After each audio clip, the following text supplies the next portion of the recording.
There is a big difference between pro play and matchmaking. Players get too caught up in trying to replicate what they see in VCT in their ranked games. And more often than not, especially in lower elos, this can cause you to make big mistakes that are holding you back. While yes, you can definitely learn from pros, people just try and copy them without understanding why they're doing something. This monkey see, monkey do mentality can hurt you a lot in the long run, and it can build bad habits. So what is the difference between pro play and matchmaking? Well, it's a lot. So much so that it's going to be hard to fit all into one video. And that's why we at SkillCapped are great. On our website, we have Radiant produced content covering topics like these and so many more. Want to know the secrets to playing on your favorite map? How about learning the newest agent faster than all of your friends? We have content like this and so much more. So come give us a chance at SkillCapped. Our job is to help you rank up. So Teets, what are you saying? Should I not watch pros play to get better? No, of course not. Watching them play is actually one of the best ways to learn, but you need to understand the why. Let me show you what I mean. In this round, 100 Thieves are attacking on Haven, and their plan is to split C. It might not look like it, but just watch. Cryo's the one that's going to be leading it in now for 100 Thieves on this pistol round. Dash forwards. Not in close, but a good paranoia. Looks like Foot want to be fighting this one. Putting their own util into this, making sure that it's not an easy task. And despite the flash into the back, still the kills, one after another. Aston with that ghost.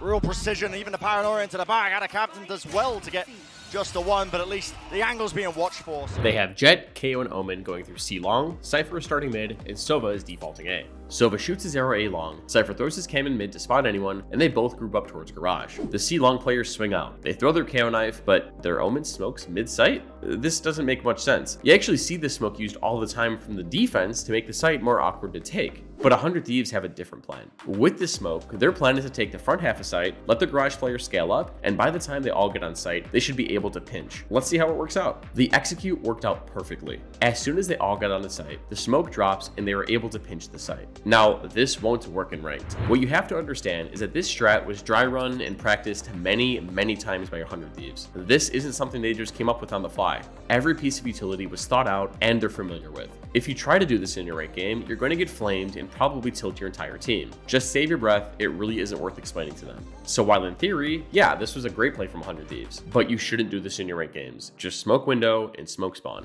Now you're probably headed to the comments typing out, Teets, of course we won't copy their strats in our ranked games. That's impossible to do. Well, the thing is that you can't really even copy most other fundamentals they're doing either. Now, let me explain. In a typical execute, there should be an order of operations. The duelists go first, followed by the initiators, then the controller or sentinel. This order is kind of fluid, but the duelists should be going in first. The duelists make space, the initiators set them up, and the controllers or sentinels are lurking or holding map control. Each role has a specific job to do in an execute, and here's what it looks like.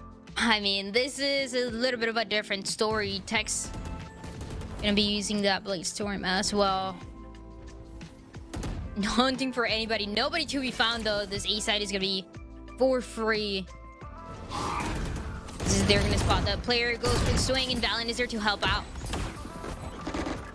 Make out, blindside, everything tossed up, blind everybody up. Pony leaps forward, catches one at the right click. Valen, they're gonna trade it back for 2 for 1 thus far.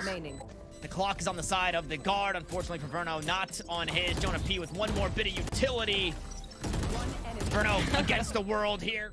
This round, the guard planned on hitting A quick. To take A main, they use KO's 0 point, Astra's Gravity Well, and a Sova Recon to catch anybody running away. Mitch throws his Fade Seize in response, but it doesn't stop the guard. Astra then throws her smokes down, and look at their spacing. Sova's droning in, Jett dashes out, and her teammates are trickling out on the site. Because Sova droned out, he's staying back. And KO plans on flashing for his team later in the round, so he stays back towards site and A main as well. But Astra only has 1 star left. Sure, she could use it on the spike later to pull a diffuser off, but somebody needs to be there to trade Jett out. So Astra is second, and Killjoy is third to follow the first 2 and trade them out, but she plants. Jett, being the entry, keeps following the drone and understands that her team needs dugout control in order to hold A site. Trades go out, it's a close round, but the guard win. But again, in ranked, this will not happen. Sometimes what you're gonna have to do is fill in for what your team needs. Is your Jett too scared to go in? You need to entry. Is no one staying back and holding map control? Then that's your job. In ranked, you have to realize what your team needs, and you need to be flexible enough to fill that position. So while in a perfect world, yes, smokers and agents with useful utility should stay alive for the post plant, but we don't live in a perfect world. Pros have an optimal order of executes, but you won't get that all the time in ranked. You need to be flexible.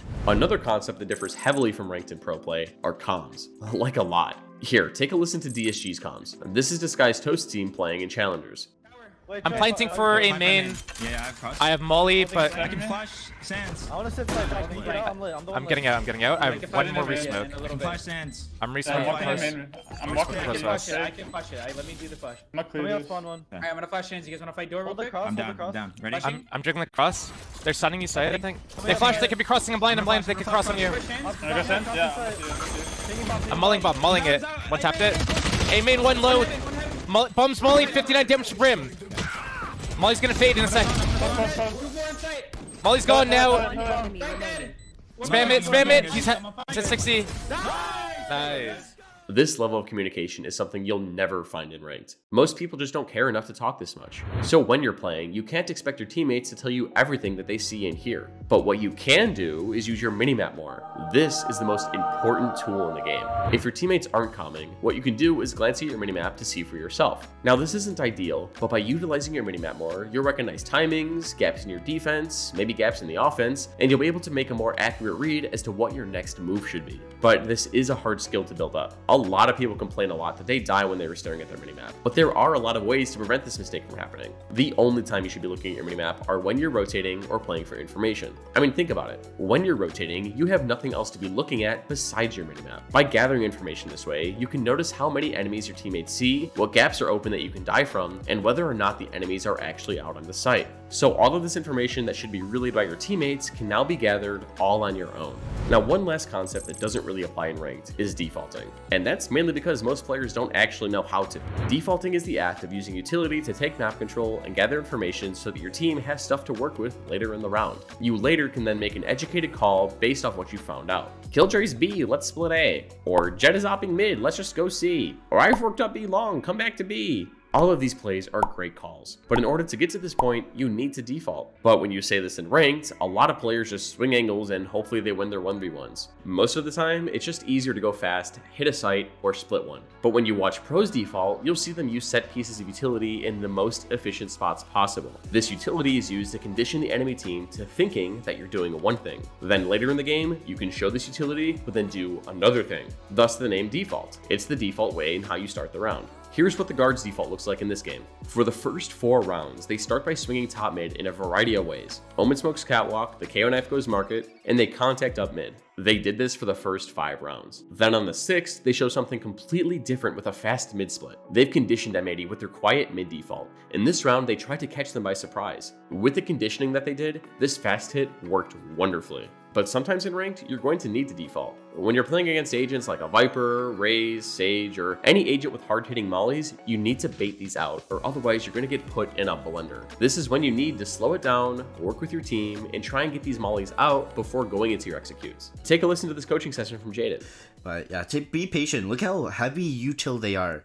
Compared to you guys, they have so much more. They have Raisinades, Satchels, Roomba, Mollies, all of these stuff. So you have to run down their util before even like going into maze or getting ready to swing out of the wall, stuff like that, right? So I think one thing you need to run down their util. And this is why pro play is so much different from matchmaking. Don't get me wrong, watching and studying professionals can be one of the best things you can do to get better at this game. But it could also be the worst. You need to understand the why as to what pros are doing. If you just copy them, you run the risk of building bad habits and actually making you play worse at the game. Anyways, if you guys enjoyed the video, be sure to drop a like and subscribe to the channel down below. It really does help us out. Now, if you do want to learn how to play as a team, especially with this premiere mode coming out, you should check us out at SkillCapped. Our staff is full of players who used to or are still currently on teams and can push you in the right direction. Not only that, but with a subscription to our site, you gain access to hundreds of hours of Radiant produced educational content. This also includes access to our Ask a Pro channel in our Discord, where you can set up a VOD interview with one of our experienced coaches. No other service can offer you this much value, I promise. Now head on over to SkillCapped.com and get started in your way to that rank that you deserve. And yeah, that's it. Thanks for listening, guys. I'm Teets, and we here at SkillCapped want to thank you all for watching, and we'll catch you guys in the next one. Take care.